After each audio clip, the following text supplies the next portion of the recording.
Class 10 mathematics का lesson 4 quadratic equation पर या द्विघात समीकरण पर आधारित है और एक्सरसाइज 4.2 के क्वेश्चन नंबर 6 पर बात करेंगे। और यहाँ पर मैं समझ रहा हूँ कि आप बेहतरीन ढंग से चीज़ों को समझ रहे हैं और आगे भी आप वीडियो को देखते रहेंगे। क्वेश्चन नंबर 6 में करा है, एक कुटीर उद्योग एक दिन में कुछ बर्तनों का निर्माण करता है। एक विशेष दिन यह देखा गया कि प्रत्येक नग की निर्माण लागत रुपयों में उस दिन के निर्माण किए गए बर्तनों की संख्या के 2 गुने से 3 अधिक है। यदि उस दिन की कुल निर्माण लागत ₹90 थी तो निर्मित बर्तनों की संख्या और प्रत्येक नग की निर्माण लागत आप ज्ञात कीजिए कि क्या है।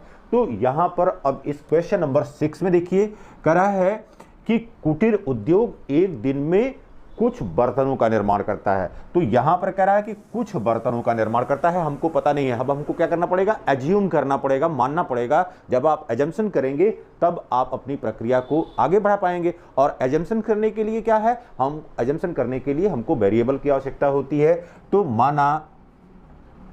माना विशेष दिन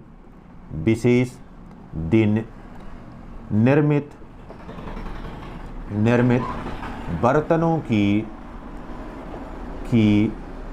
संख्या यह बराबर है यक्स के। ठीक, फिर कह रहा है एक विशेष दिन यह देखा गया कि प्रत्येक नग की निर्माण लागत। तो अब यहां पर प्रत्येक नग की निर्माण लागत यह कितनी है, करा है कि उस दिन के निर्माण किए गए बर्तनों की संख्या के 2 गुने। इसका मतलब यह हो गया 2 इंटू, और विशेष दिन निर्मित किए गए बर्तनों की संख्या कितनी है 2 इंटू यक्स। तो यह हो गया 2 गुने से 3 अधिक थी, तो यहां पर 3 और जोड़ दिया। फिर आगे करा है यदि उस दिन की कुल निर्माण लागत, तो विशेष दिन की कुल निर्माण लागत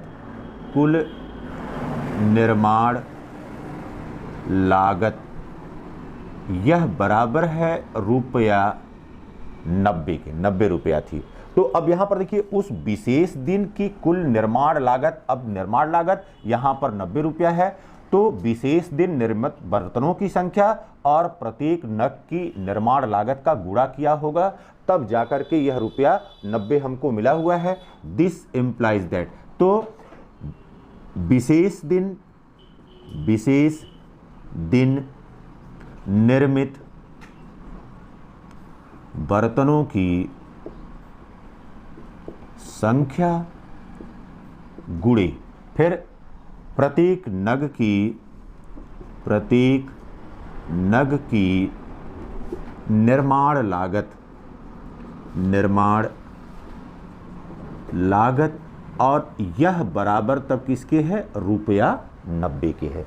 अब यहां पर देखिए बेटा, विशेष दिन निर्मित बर्तनों की संख्या कितनी है, यक्स है, यक्स इंटू फिर प्रत्येक नग की निर्माण लागत यहां पर into 2x + 3 is equal to, अब यह कितने के बराबर है, 90 के बराबर है। तो अब गुणा कर दीजिए, ये हो गया 2x² + 3x।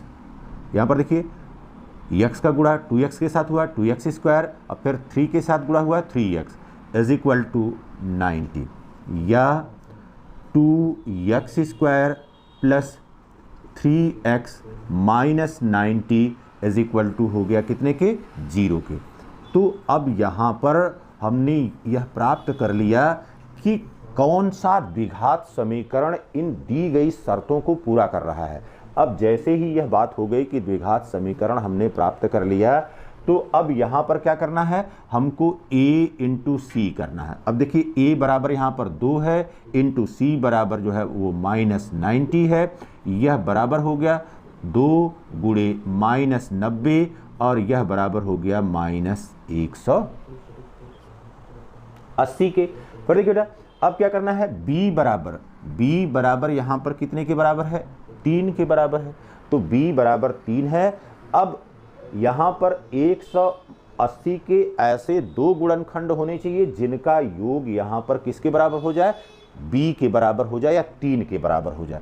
तो उसके लिए आपको क्या करना है, यहाँ पर 180 आपको बताया है कि सबसे बेस्ट तरीका होता है कि आप जो यहाँ पर संख्या मिल रही है उसका अभाज्य गुणनखंड ज्ञात कर लें। अब यहाँ पर 2 से भाग दीजिए, ये हो गया 90, फिर 2 से भाग दीजिए, ये हो गया 45, फिर अब 3 से भाग दीजिए, यहाँ पर हो गया 15, फिर 3 से भाग दे दीजिए, यहाँ पर हो गया 3 × 5 = 15, अब फिर 5 से भाग हो जाएगा, 5 × 1 = 5। अब देखिए बेटा, अब ये हो गया 2 दूनी 4 3 12, और यहाँ पर अब ये हो गया 3 × 5 = 15। ठीक, अब यहाँ पर हमको क्या ले आना है, +3x ले आना है। तो इसका मतलब ये हो गया, यहाँ पर हो गया 15 - 12 के, और यहाँ पर इसका गुणा कर सकते हैं। तो ये हो गया this implies that 2x² plus यहाँ पर हो गया प्लस 15x माइनस 12x। देखिए अब इस मिड टर्म की स्प्लिटिंग यहाँ पर कर दिया, मध्य पद का विभक्तिकरण कर दिया, और ये हो गया -90 = 0। अब टर्म को या पदों को आप आगे पीछे लिख सकते हैं, 2x² minus 12x plus 15x minus 90 = 0 हो गया। अब देखिए यहाँ पर समूह बनाने की प्रक्रिया कर लीजिए, यह दो समूह में यहाँ पर इसको कर दिया। अब देखिए क्या कॉमन ले सकते हैं, यहाँ से 2 और x कॉमन ले सकते हैं। अब 2x कॉमन ले लिया तो यहाँ पर बच गया x माइनस, और यहाँ पर कितना हो गया, यहाँ पर हो गया -6, 2 × 6 = 12। फिर देखिए प्लस यहाँ पर 15 हो गया इंटू, अब देखिए 15 इंटू, अब क्या बचा यहाँ पर x माइनस, अब फिर हो गया 15 × 6 = 90, यहाँ पर आ गया 6 = 0। दिस इम्प्लाइज दैट, अब यहाँ से हो गया x माइनस 6 इंटू, फिर 2x प्लस 15 = 0 के। अब देखिए यहाँ से क्या मान मिलेगा, x = 6 मान मिलेगा, और यहाँ से क्या मान मिलेगा, यहाँ से अगर इसको इक्वेट करेंगे 0 के बराबर तो यहाँ पर आ गया x बराबर -15/2। तो अब ये देखिए रुपए पैसे के संबंध में, बर्तन के संबंध में, अब यहाँ पर x = -15/2, यह क्या हो जाएगा, यह अमान्य हो जाएगा क्योंकि ऋणात्मक मान है। तब अब यहाँ पर x बराबर क्या हो गया, x बराबर हो गया 6। तो ये पहली बात हमको मिल गई कि विशेष दिन जो है बर्तनों की संख्या कितनी हो गई, विशेष दिन बर्तनों की संख्या हो गई 6 के बराबर। अब फिर प्रत्येक नग की निर्माण लागत, इसलिए प्रत्येक नग की निर्माण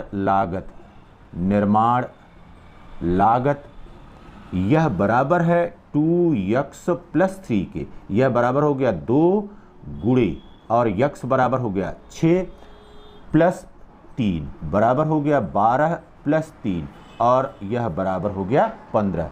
तो यहाँ पर विशेष दिन में निर्मित बर्तनों की संख्या 6 है, और प्रत्येक नग की निर्माण लागत कितने के बराबर है, यहाँ पर यह 15 रुपये के